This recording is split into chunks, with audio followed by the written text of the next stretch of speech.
Hello and welcome to another devlog here on Lucky Labs with Last Resort. It's been a while since the last one, over a month, but I've added quite a lot of stuff. I mean, you can already see the screen has got a lot more on it than before. And yeah, I'll just dive into it straight away, no need to explain anything else. I'll start with what you can see on the right here. So from top to bottom, we've got population, food, wood, stone, glass, metal, and tech. Now the bottom 5 ones, the wood, stone, glass, metal, tech, they are building resources. That's all they really do. They'll be used for upgrading modules as well, but currently they're used for building. If I go into build mode, you can see the stuff at the bottom requires, the materials as said. This sort of UI is also new as well. Before it used to be at the top left here, but I've just kind of neatened it up a bit. Then we have food. Now food is imagine it like manpower, like energy almost. The energy of the people. How much energy does it require someone to do a certain task? And that's food. So if people are working, if they have some task to perform, they will take up more food than those who are not working. Which leads me to the top number. Although it looks like a date, it's not a date. It's not going to say what time of year it is or anything. It's 3 separate kind of stats. I didn't really want to make their own separate kind of icon for, so I just kind of shoved them there. I might change it in the future, but from the very right, we've got beds provided. So this is how many beds does the hotel have, or the resort. As you can see, there's nothing on the screen, so I've got 0 beds. The middle number is how many people are in the resort. If you have more people in the resort than beds, then people will start complaining because it will be overcrowded, and just makes sense like that. Then the final number on the left is the employed number. This is how many of the population is working, how many of them actually have a job and are doing something, and these people consume more food than the unemployed because they're working. So that's basically all of those explained. We also have the manage mode. There was no sign of this before. Basically, if I have a build, let's say I place down the door. If I have a build, it lets me go into it and it opens a clipboard mode, which just kind of lets me see all of the module's properties, like its health and its kind of ID. In this case, it's the door code 4177. It's very close to 147, but those who know will know. And yeah, so the door doesn't really have any special properties other than it allows people to enter the resort. If there is no door, the middle number here, the population, will not go up because there is no way of people getting in. The other modules, you got the ranger post, the gun, and the bedroom, which was not in the last devlog. So I'll explain all of these. The gun now has like a red light on its design as well, and the ranger post still has the red light.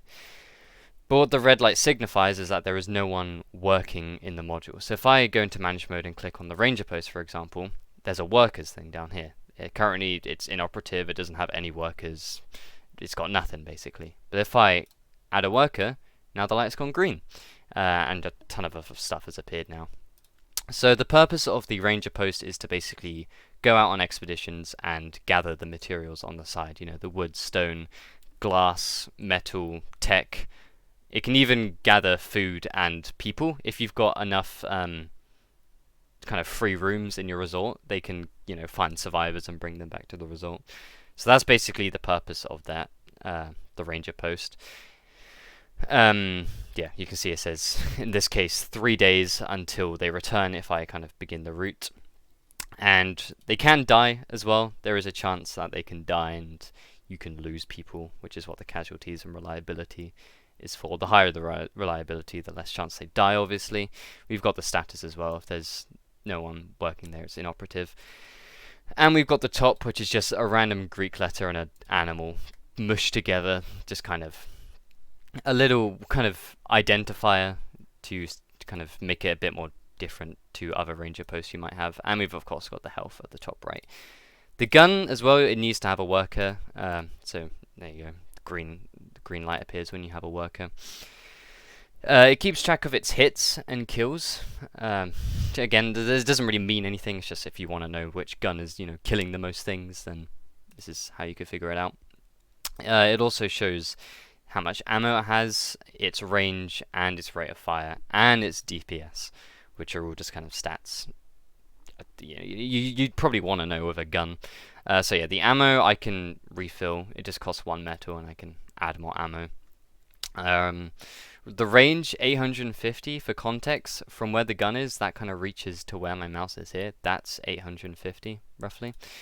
There is a choice down here. If you'd rather a DPS of 3, you can swap it to that. However, the range will go down, so it's kind of it's like, would you rather it shoot further but do less damage, or would you rather it doesn't shoot as far but it does more damage?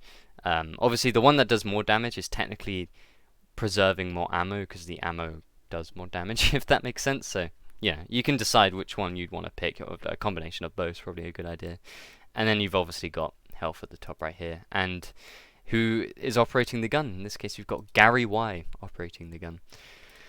Then we've got the bed. The bedroom provides beds. It's pretty obvious, beds provided 2. The number at the top right is now gone to 2 because there are 2 beds. We've obviously got another choice here similar to the gun. So if I want to have 3 beds instead of 2, I can. However, that comes with a cost of happiness, because people are going to be less happy if if they're crowded into one room, because if you've got more beds in one room, it's just more crowded. So, and plus, I think people would rather sleep on beds than mats. So yeah, but that's just kind of, if you're running a bit low on space and you need to get more people, then you could just select the mat option. Now, the mechanic of beds is, I call it the slumber mechanic. What it effectively does is you can put unemployed people into a slumber, and they won't use food whilst in a slumber, because after each wave, the food stat will go down based on how many employed people you've got and how many unemployed people you've got. Employed people will use up more food than the unemployed. So if you put the unemployed to sleep, then you're saving even more food for the employed. If that made sense. Hopefully that made sense. So yeah, that's all the basic 4. These are the 4 you will start with whenever you start a game. However, every 5 waves or so, you'll get an option to kind of swap out one of your blueprints in your hotbar, whatever this thing's going to be called. Blueprint bar, I don't know. So for now, I've just got this button to kind of activate it manually. So let's say I've already got a door. I don't really need more than 1 door. Go here, and then I could maybe get a reception instead. And then place the reception. I don't have enough materials. Let me just hack some in. That won't be in the game. But go here. We've got the reception. None of these other things actually do anything yet. I haven't kind of added their functions. They just kind of... The bathroom is new as well. It's got a hygiene rating. And then we've of course got the wall, which will be used to just literally, it won't do anything other than just, block out from the aliens.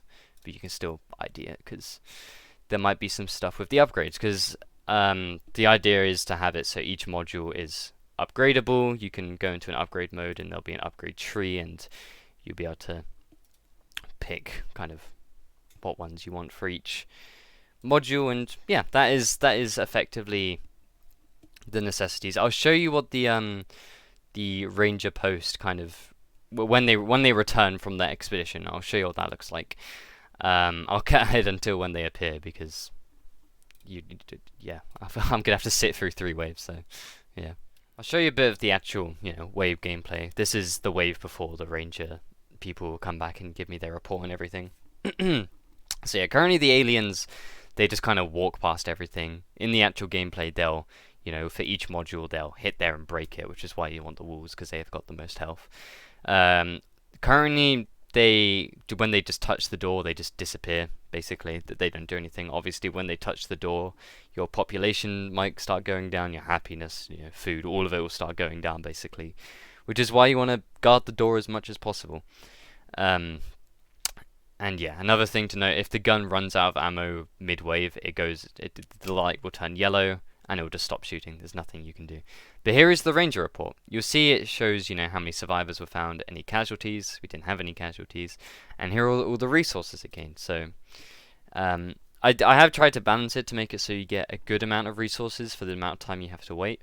Obviously, when the option to upgrade the ranger post appears, maybe there'll be an upgrade that specializes in getting metal or specializes getting food or stone or something like that. So currently it's just kind of pretty basic, meant to kind of just get you through the early stages, not be anything too special.